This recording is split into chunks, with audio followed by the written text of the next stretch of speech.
about the enemy in me. The enemy in me. Are y'all holding out for? The enemy is in you too. I know you're saved, you're sanctified, you feel the Holy Ghost, you're fire baptized, but there's an enemy in you too. Now I didn't say it dwell in you, but every now and then, that old man rises his head up. But thanks be to God that he has been defeated. The enemy has. Let's teach a little bit. First, I'm going to say this off the muscle. The enemy is real. Watch out. Come on. The devil is real.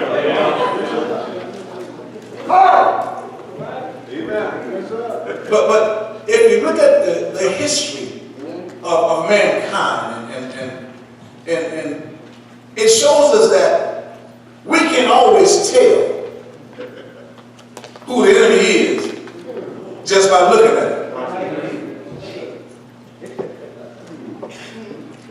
For in my short time of this thing called life, I've learned that the enemy can present itself in many different ways and with many different faces. I know y'all have a shout moment, but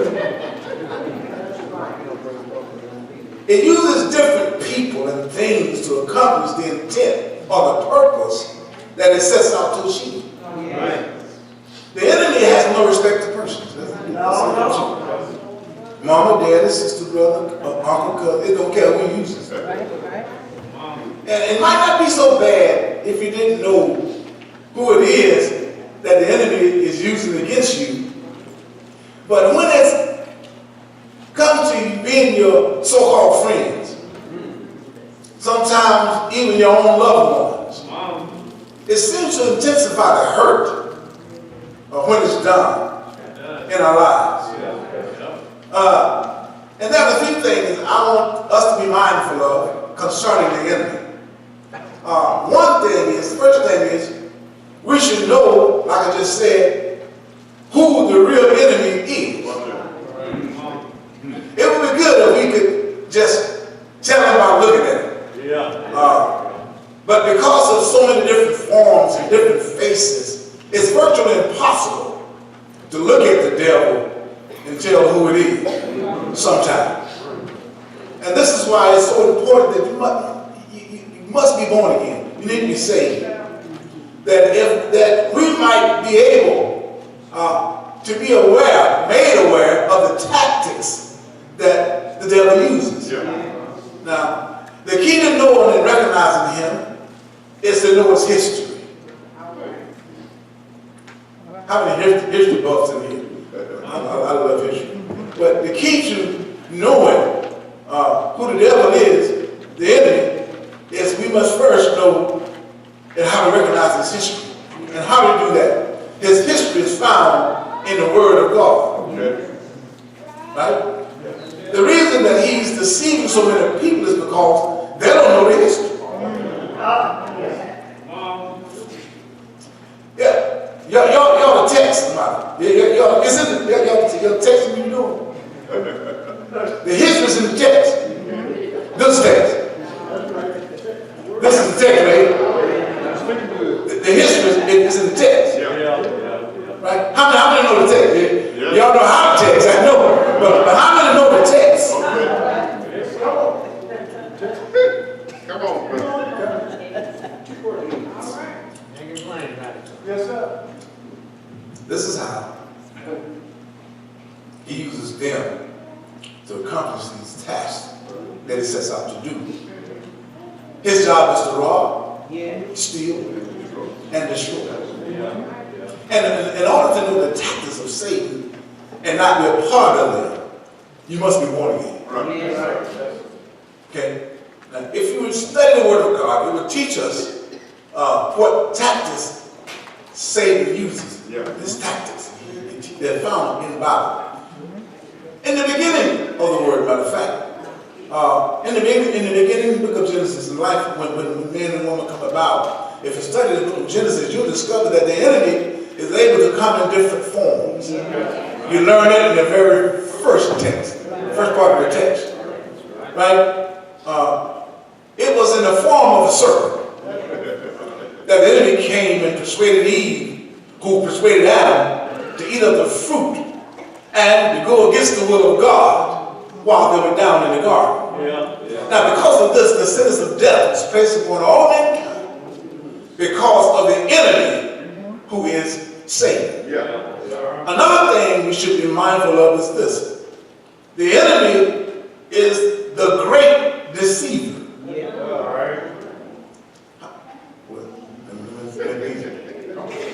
Y'all know the definition of being deceived, right? Being fooled. It can fool you. How many been fooled here before? Right, y'all. Yeah. Everything looked good to me. How much good for you? The devil has been given the right to deceive whomever he can in this world, which is his dominion. And this is the way he's able to use whatever the world has to offer to deceive mankind. The reason he has been so successful is because the nature of us, we like stuff and things. Yeah, we like, I speak for myself. I love some things, you know. And there's nothing wrong with that. But as long as you don't let your stuff and things become your God, put them before your God, right? God bids that every man should prosper. But don't allow your prosperity, the material things and stuff, to cause you to lose focus on the most important thing. And that is the spiritual things. Those things that not always are physical and tangible. The things that you can feel and see. Thirdly, one of the most important things that we should know and be mindful of is that the enemy has no power except you give it to him. Say it again. The enemy has no power. Come on. Except you give it to him. You know, don't do like Flip Wilson did. Get rich on saying that the devil needs to do it. It's a bigger lie than told. The devil needs to do that. Come on. You gotta put too much stuff on the devil.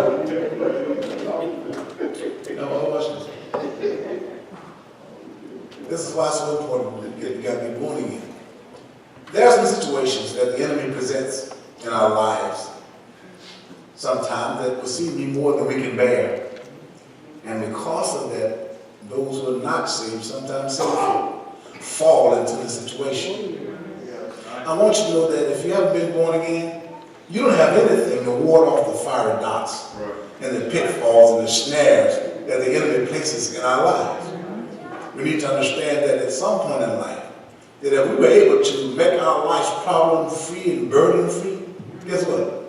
We would have done it by now. Yeah. You know, if you had the power to stop your heartaches and your pains, the disappointments, the setbacks, the habits, and all the other stuff that the enemy placed into our lives, we would have done it by now. True. And it is only by the grace of God and His mercy that we can endure these type things in life, those of us who are saved. And now God recognized that, and because He loved us so much, that led Him to send His only begotten Son into a sin-sick world to die for sinners just like you and I. Now, as we look at our text today, and like I said, it's a teaching moment, and in these portions of Scripture here, the Apostle Paul gives us a description of the conflict between grace and the corruption that is in the heart. Amen. In the four chapters, Paul was teaching. He was persuading us against sin, and he was persuading us to holiness. He tells us that we're not under the law, but we're under grace. When Christ died, the sentence of the law was vacated and reserved to all those who truly believe. Now watch this. The Bible says of the law, that the soul that sin shall die. But we are delivered from the law. You know, that's what I'm talking about. The Lord had taken away the sins of the believers. And thou shalt not die. We are redeemed from the curse of the law. According to Galatians 3 and 13. Paul speaks of those who struggling with the enemy, that are convinced in their souls, but yet they are unregenerated. This is the struggle of all new converts. When you're young Christians, you have this struggle you have with the enemy, and so does the old Christians. Like I said, oftentimes we have saints with sinner problems. They have renewed their sanctified souls, but yet they're in a state of imperfection, just as all other Christians. Now, this is to say that we are all apt to sin. We need to understand this one thing, though. Just because you're a Christian doesn't mean that you are sin-free. All you've done is given your life to the one who was the atonement for our sins. The Bible says that all men will sin. Now, because of the scripture, is sin justifiable? Because the Bible says all men will sin. Are you justified now? Or do you ever get out of jail free card? You can go and sin? Because the word of God says so. All men will sin.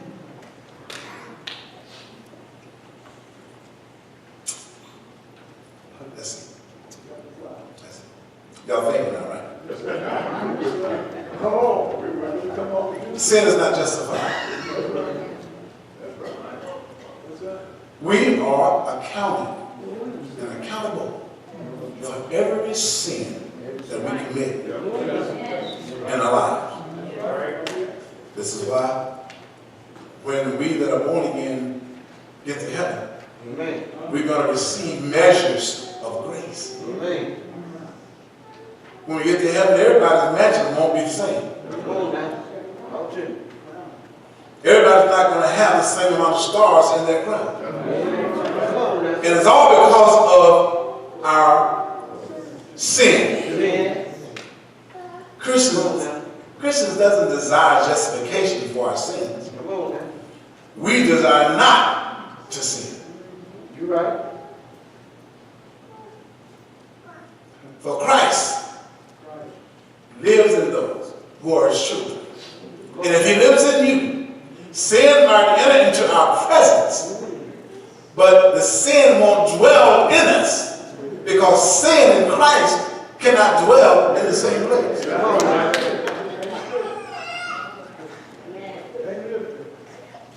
Y'all just got to teach me.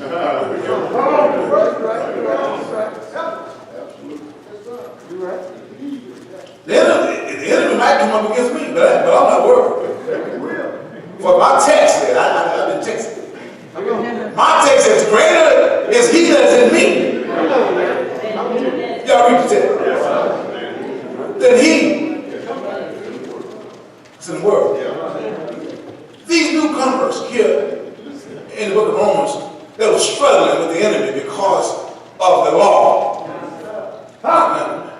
Because we know that the law was of God, but it was for carnal man.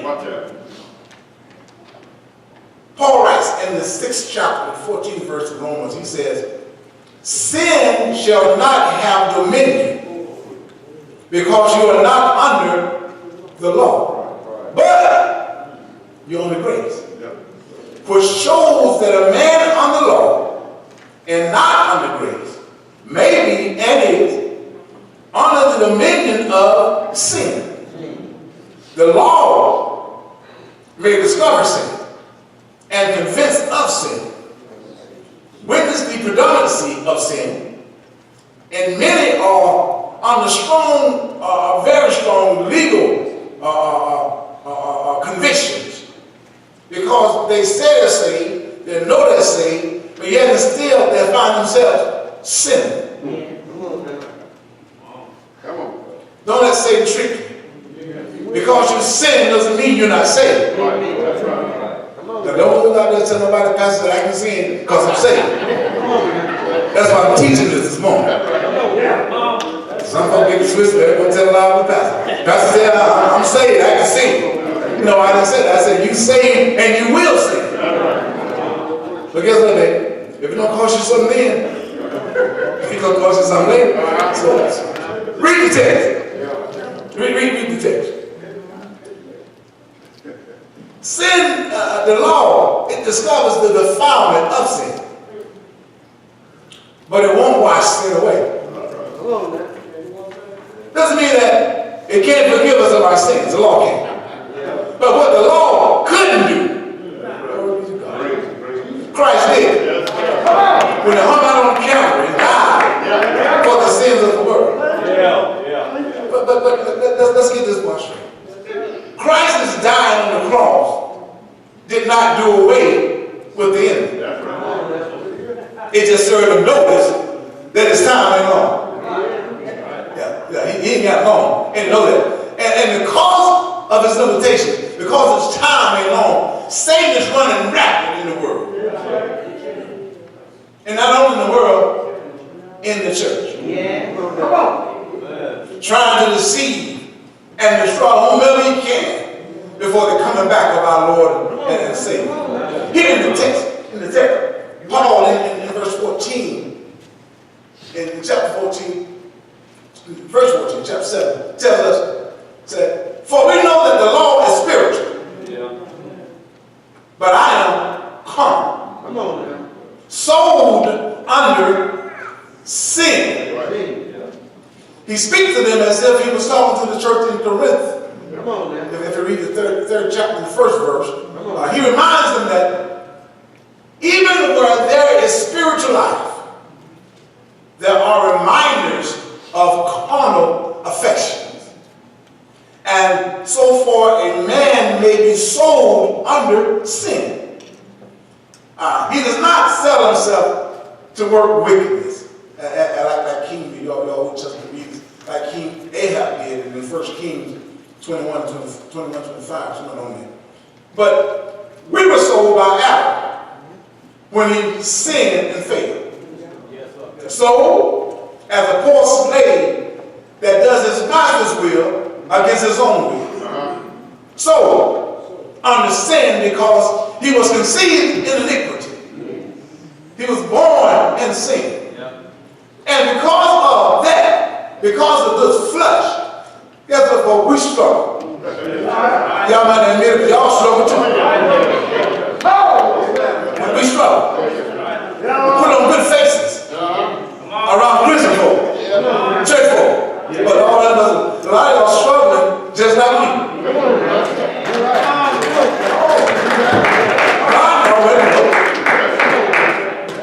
Paul writes in his 15th verse,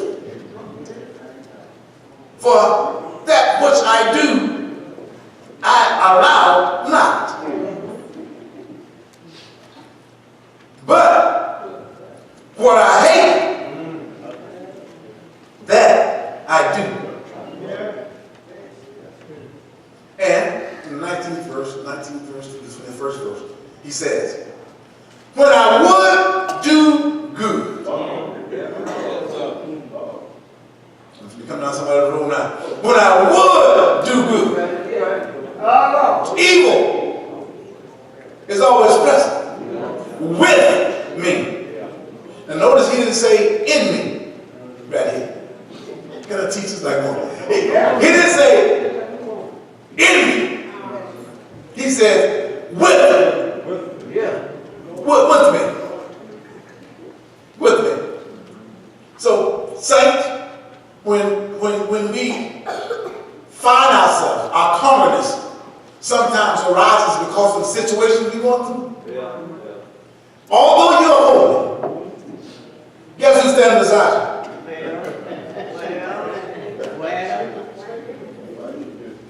He's present with me, but he's not in me. But there's such a strong corruption, which is sin, which will allow us to obtain that perfection and holiness, which is desired by and should be desired by every child of God. But we must press forward towards perfection as Paul did. Yet he acknowledged that he had not obtained it yet. Neither was he already perfect. I think in the book of Philippians 3:12, Paul wrote, not as though I had already attained, either were already perfect, but I follow after, if that I may apprehend that which also I'm apprehended of in Christ Jesus. Now, vain would be to him to be free from all sin and perfectly to do God's will. Such would be a settled judgment for Christians. But like Paul, he said, but his corrupt nature drew him another way. When I would do good, evil. When I would do good. This is Paul speaking. When I would do good, the evil drew him another way. Paul was just like us. Paul hadn't been Paul all his life. Now, he hadn't been saved all his life, just like we were. Yeah, you know.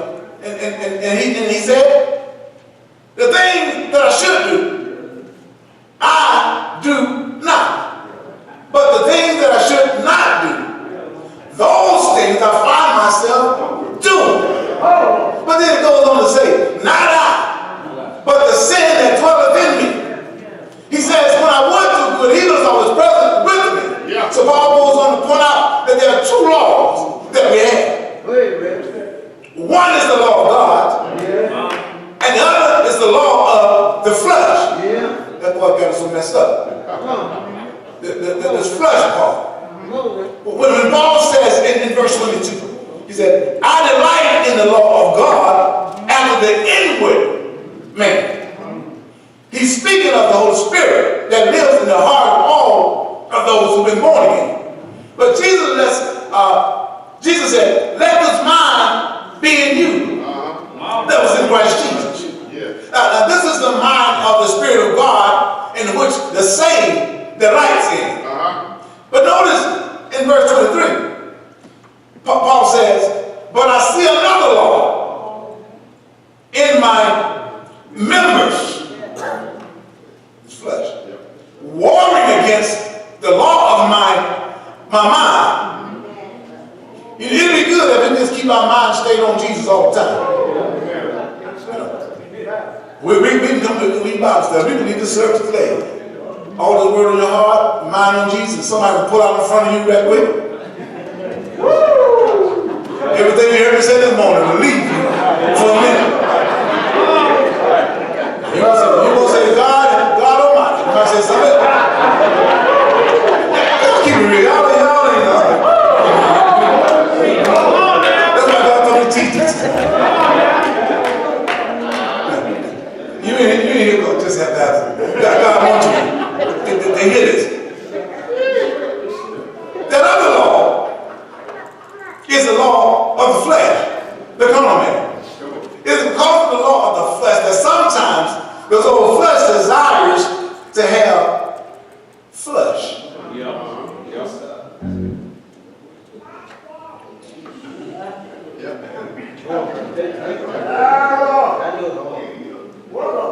This is why the spirit and the flesh are always warring against each other. A constant battle. Because we love the flesh before we got saved and love the Lord.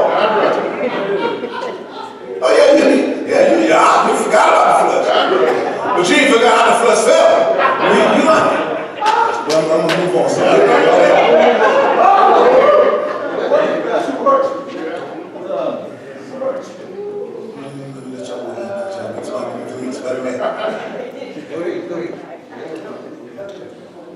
There may be somebody here this morning who's battling with the flesh. and you're tired, and you're ready to make a change in your life, you ought to do like Paul and take it to God. I heard Paul say in the 24th verse of this opportunity, he cried out. He said, "O wretched man that I am, who shall deliver me from this body of death? Who is able to deliver me from the enemy that's in me?" But I heard Paul say in the 25th verse, I thank God through Jesus Christ our Lord. For with my mind I serve the Lord God. But with my flesh, the Lord sin. Although my flesh may be a slave to sin, with my mind and my spirit, I'm going to serve the Lord. Yeah. And we must serve him in spirit and in truth. For if I serve him in spirit and in truth, I might fall down because of this old flesh every now and then. But through the Spirit of God that lives in me, I can get up. I think Lonnie said it like this. We fall down, but we get up. A saint is just a sinner who fell down, but he got up. Because of the desire of the flesh. There may be somebody here this morning who's fallen down because of some bad situations, some bad decisions that you made in the flesh. But you might have picked up some habits, some bad habits, because of the flesh. Because of the flesh, you might have mistreated some folk and been mistreated somewhere along the way. Because of this flesh, you've lost some things and lost some people somewhere in life. In this flesh, somebody's suffering with a sickness, and it seems like you won't ever get well. But stop by on the way to glory to tell you that Jesus laid down his life, that you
thank God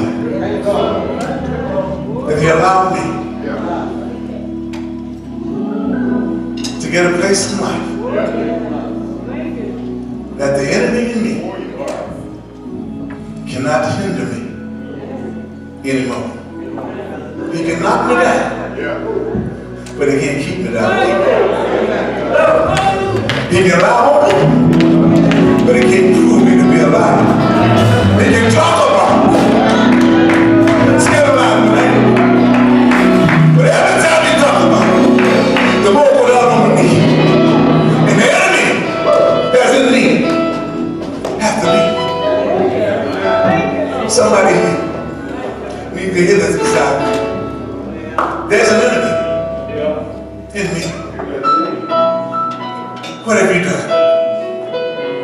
What have you done?